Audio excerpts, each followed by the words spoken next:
dana. Kalau nggak ada dana, nggak ada fulus manfus, ada fulus mulus. Nah, tentang pengaruh seberapa negara kita mempraktekkan hifdzul mal itu, saya pikir karena Indonesia ini kan bukan negara Islam, dan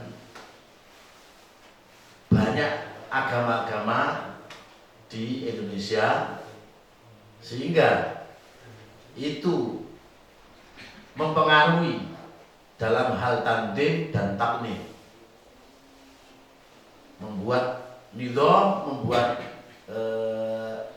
taknin atau qawanin, undang-undang yang berkaitan dengan ekonomi.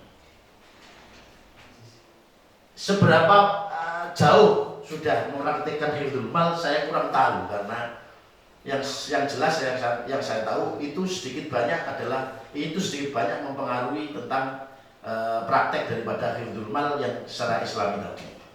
Nah, untuk kedepannya mungkin ini sudah dipikirkan oleh banyak ulama-ulama, banyak kiai-kiai, sehingga banyak generasi-generasi yang dari pondok pesantren atau yang dari komunitas-komunitas yang Islam ini mencoba untuk duduk di parlemen-parlemen, di mana nanti harapannya bisa taknin wa tandim sedikit-sedikit sesuai dengan syariat Islam ala Indonesia. Sedangkan pengaruh global, saya pikir apa yang kita sampaikan tadi, banyak yang tidak tersentuh, akan tetapi setidaknya sudah ada beberapa bukti bahwa mereka mulai melirik. Saya pernah mendengar bahwa pangeran Inggris itu sengaja datang mengkaji tentang perbankan syariah di Indonesia. Ini menunjukkan bahwa ada geliat, sebenarnya ada geliat yang terkait dengan ekonomi global tentang sistem-sistem yang syar'i, hifdzul mal yang berupa menghindari riba.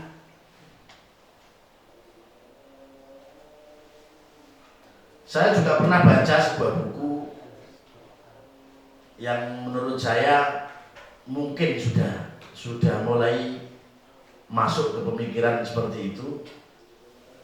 Buku kuantum, apa judulnya saya lupa, di mana mengibaratkan bahwa kehidupan dunia ini, khususnya kehidupan ekonomi itu, tak ubahnya seperti bohlam. Harus ada komponen yang secara fisikly, secara lahir, dan ada komponen yang tidak terlihat. Nah, ini mengarah ke sana, mengarah seperti hifdzul mal yang tengah kita bahas, yaitu interaksi hifdzul mal Islami adalah interaksi dengan mal, tapi tidak secara interaksi lain saja, melainkan interaksi secara batin, karena kita memahami bahwa di balik semuanya, di balik manajemen, di balik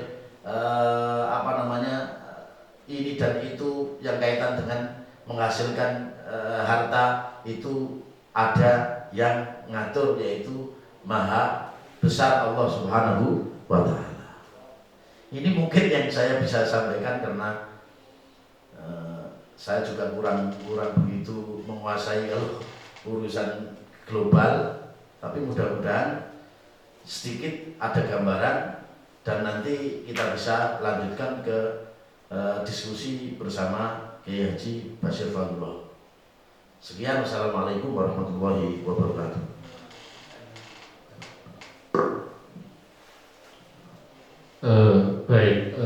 Tadi menarik ya, bahwa identitas hifdzul mal, artinya apa yang kita dapatkan informasi-informasi sebagaimana tema kita itu sebenarnya identitas kita, Ya. selaku pembeda antara konsep ekonomi soal kehartaan dengan yang lain. Nah, yang kami sebut yang lain itu adalah antara sistem kapitalisme dan sosialisme. Jadi kita harus bangga selaku umat Muslim, ya, punya konsep ekonomi sendiri yang nilai-nilai dasarnya tadi luar biasa, tidak hanya dari sudut pandang kehartaan itu sendiri, tetapi terkorelasi dengan hifdzuddin, hifdzun nafas, dan usul khamsah yang lain. Nah, ini penting dari proses mencarinya, mengelolanya, sampai pendistribusian. Ini harus punya aturan sesuai dengan identitas kita, dan jangan lupa bahwa semuanya itu ada kaitannya dengan Allah Subhanahu wa Ta'ala. Itu yang menjadi titik sentralnya di situ. Dan ada sistem keberkahan. Nah, kalau kita bandingkan dengan era atau kapitalisme, di mana tertuju pada kapitalisme itu adalah memberikan kebebasan mereka para elit-elit yang punya dana untuk semakin kaya. Ya. Kalau yang miskin ya semakin miskin. Kalau kapitalisme kan semacam itu. Sosialisme itu sendiri menginginkan semuanya kaya bersama, yang bermiskin miskin bersama. Teori umumnya semacam ini. Nah, sedangkan identitas Islam ini sangat moderat sekali di titik tengah, memberikan peluang untuk memperoleh diri, ya, memperoleh harta benda, boleh kaya, tetapi jangan lupa yang kismin ini, fukoro miskin ini harus diberikan pemberdayaan ekonominya, agar terentas dari kemiskinan itu. Paling tidak ingkisar qalb. Kalau dalam pentasawufan emas dan lain sebagainya itu kan kenapa ada hal-hal yang dimana kita nggak boleh mempergunakan emas tersebut di tempat-tempat atau organ-organ kita, karena hadaf dan tujuannya adalah supaya orang-orang miskin ini hatinya tidak remuk. Ya, kalau tidak bisa membuat pemerataan, ya kan, membuat pemerataan, ya setidaknya jangan bikin iri, jangan bikin sakit hati. Ini juga tercakup dalam hifdzul mal yang sedang kita bahas. Ya, jadi menarik sekali ini. Jadi tadi ada kata muqaddimah yang menarik bahwa Tuhan kedua. Dan ada kata yang menarik, kata kunci. Jadi kita itu masih punya kelebihan pada sisi ekonomi sebagai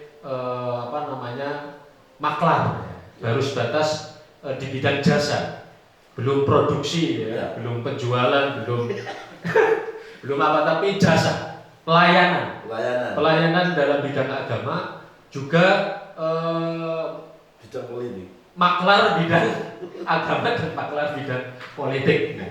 Itu boleh kalau itu tujuannya maqasidus syariah, apalagi secara kolektif, ya, bersama-sama.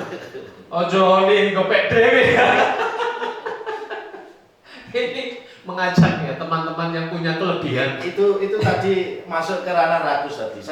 Saya ada cerita di sebuah kitab itu dulu ada. Ini kisah nyata di kitab. Ada 3 orang mau tholabul ilmi, berangkat. Di tengah jalan ini dia melihat harta benda yang banyak. Tapi dia bertiga ini dalam kondisi lapar. Akhirnya bagaimana ini? Kita harus makan nih. Salah satunya disuruh pergi ke pasar untuk cari makan. Nah, di tengah-tengah perjalanan ini yang mencari makan ini berpikiran, ngapain ini yang 2 orang nggak saya bunuh saja? nanti harta itu milik saya semua, ya kan? Akhirnya benar apa namanya?